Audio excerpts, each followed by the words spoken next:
Eh bien, salut à toi, passionné de la programmation informatique. Bienvenue sur ma chaîne YouTube là du codage. Je ne saurais commencer cette vidéo sans toutefois te souhaiter un joyeux Noël et une bonne fête de fin d'année. Pour cette vidéo, ensemble, nous allons parler des chaînes de caractères. De ce qui est de la vidéo précédente où nous avons fait une introduction, bien où nous avons parlé de comment déclarer les variables en Java. Nous allons continuer par vous montrer comment est-ce que ça se passe pour déclarer des variables de type chaîne de caractères. Si tu es nouveau dans ma chaîne, j'ai mis dans la description tout bas le lien de la dernière vidéo où nous montrons comment déclarer les variables en Java. Et aussi, n'oublie pas de cliquer sur le bouton t'abonner, de liker et d'activer la cloche de notification pour recevoir les prochaines mises à jour.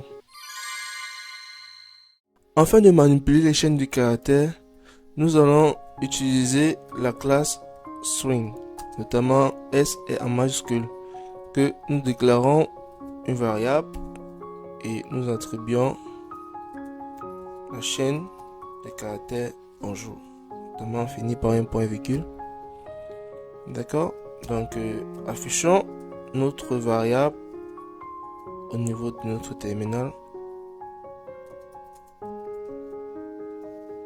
Qu'est-ce que ça donne? J'appuie sur round. Vous voyez, au niveau de notre console, nous avons bien notre chaîne de caractères affichée. Si vous vous rappelez la vidéo passée, nous avons parlé des notions de concaténation, où il suffisait d'utiliser l'opérateur mathématique plus afin de concaténer deux chaînes de caractères. Donc maintenant notre chaîne de caractères S1, notre variable, nous avons déclaré S1, notamment que nous avons attribué la chaîne de caractères bonjour, et créons une deuxième variable que nous appelons S2, que nous faisons la concaténation de S1 avec une nouvelle chaîne de caractères.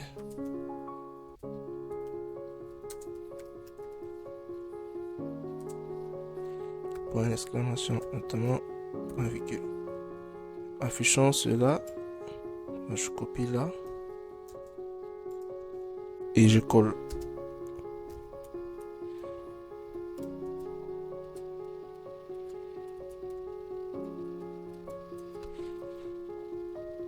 Qu'est-ce que ça donne?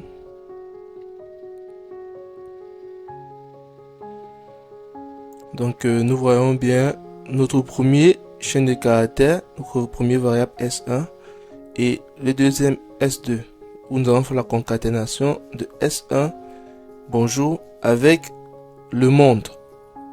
Ça fait bonjour le monde. Maintenant passons à l'égalité de chaînes. Donc revenons avec nos deux chaînes de caractères que nous avons déclarées S1, S2. Utilisons notre commande system.out afin d'afficher l'égalité de nos deux chaînes de caractères. Je crois que vous êtes quand même intelligent que lorsque nous parlons de chaîne de caractères, c'est en effet l'ensemble de plusieurs caractères.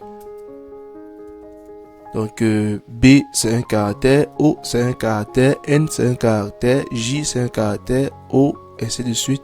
Donc l'ensemble de ces caractères forme notre chaîne de caractères. Donc là nous allons vérifier si cet ensemble est exactement le cas et afficher au niveau de la console la condition si c'est vrai ou faux. Donc nous écrivons notre système out.println. Donc S1 double égalité S2 concaténation, d'accord, et nous écrivons notre variable S1 déclarée afin de ne pas faire, afin de maintenir ça sous forme d'une opération. Mettons la parenthèse, ça fait S1 double égal S2. On ferme la parenthèse. Donc regardons au niveau de la console si la condition est vraie, si S1 est égal à S2.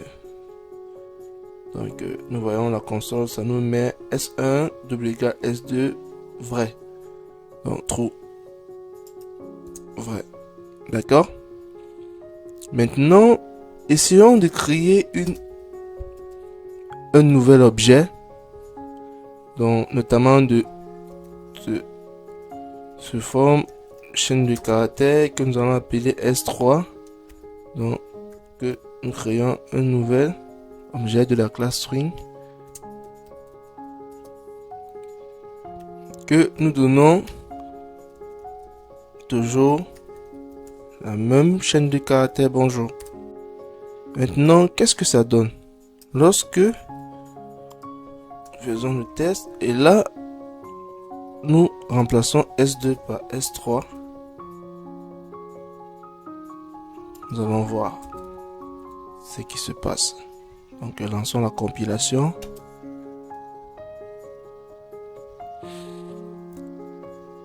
Oh, regardez au niveau de la console. S1 double égal S2 c'est vrai, mais S1 double égal S3 c'est faux. Or nous voyons bien que sur notre espace de travail nous avons bien écrit bonjour de la même façon que S1 au niveau de S3.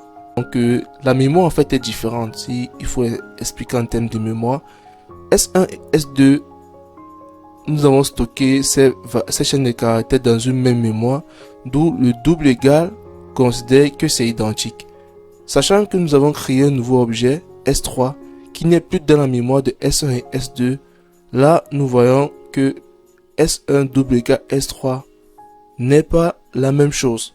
En fait, pour comparer littéralement ces deux chaînes de caractères, nous allons utiliser une nouvelle fonction que nous allons appeler equals. D'accord? Donc je viens simplement là,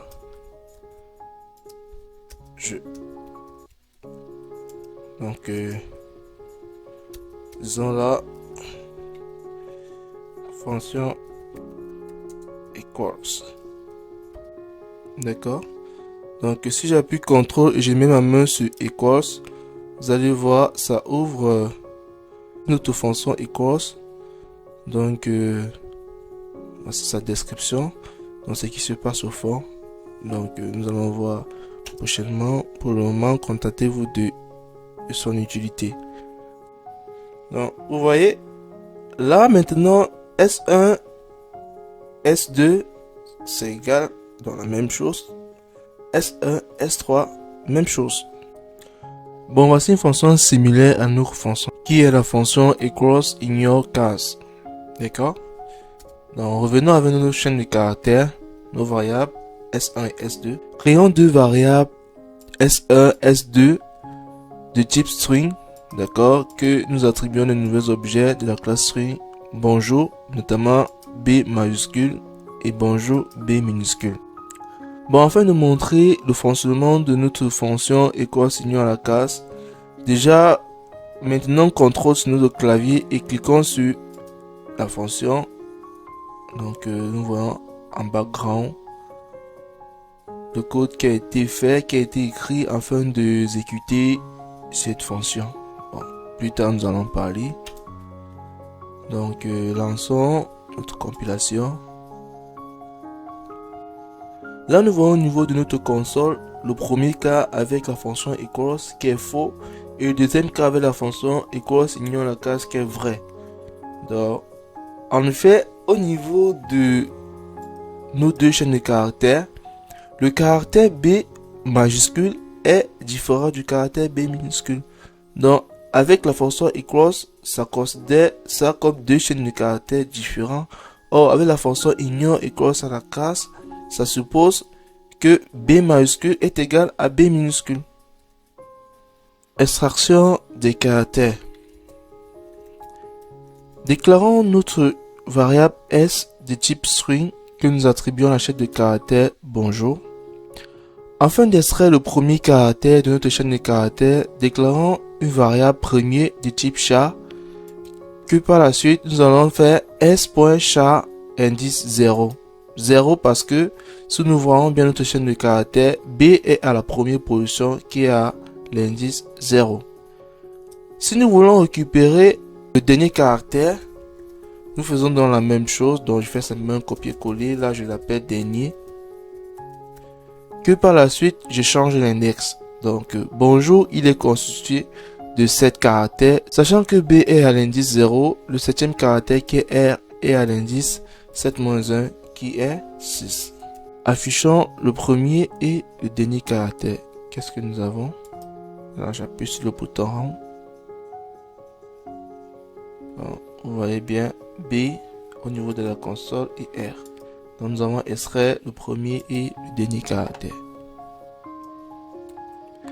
Extraction du dernier caractère. Supposons que nous avons une chaîne de caractères extrêmement longue, il sera difficile de déterminer la valeur de l'index du dernier caractère. De ce fait, déclarons une variable L de type int que nous affectons la valeur s.length.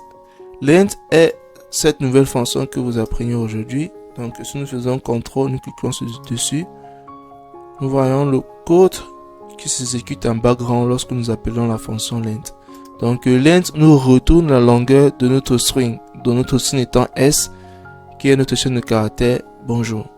Par la suite, déclarons une variable dernier de type char, donc nous allons extraire le dernier indice, donc le dernier indice étant la longueur de notre chaîne de caractères -1. Donc lorsque nous affichons, qu'est-ce que ça donne? Nous voyons bien, tout comme le premier cas que nous avons fait, nous avons toujours B et R. Passons maintenant à un exemple. Si vous vous rappelez, notre dernière vidéo, nous avons parlé du scanner. Nous avons dit que le scanner permet de demander au niveau de la console à l'utilisateur d'entrer des données. Donc là, ça met le rouge parce que nous n'avons pas encore appelé sa librairie, en fait son package. Donc là, le package vient d'être importé. Maintenant, le scanner que nous avons créé, notamment SC, nous demandons donc à l'utilisateur d'entrer une chaîne, que par la suite nous allons lire la chaîne. Et maintenant, nous allons extraire le premier et le dernier. Et maintenant, afficher la valeur du premier caractère et du dernier caractère. Lançons la compilation.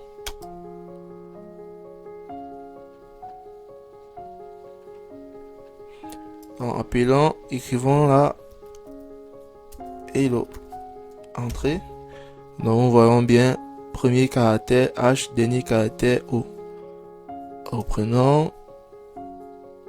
Entrer une chaîne. Bonsoir.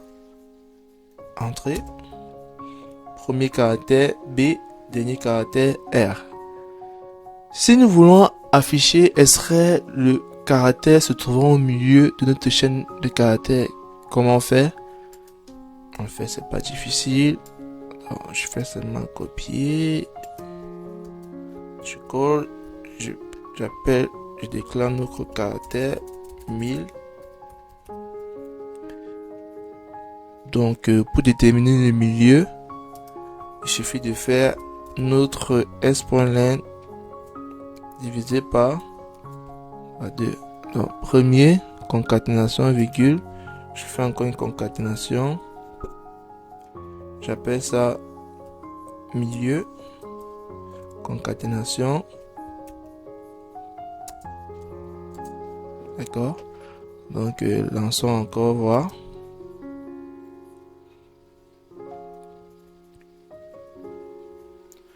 Donc, entrons une chaîne. Bonjour. Donc, nous avons le premier caractère, le caractère du milieu et le dernier caractère.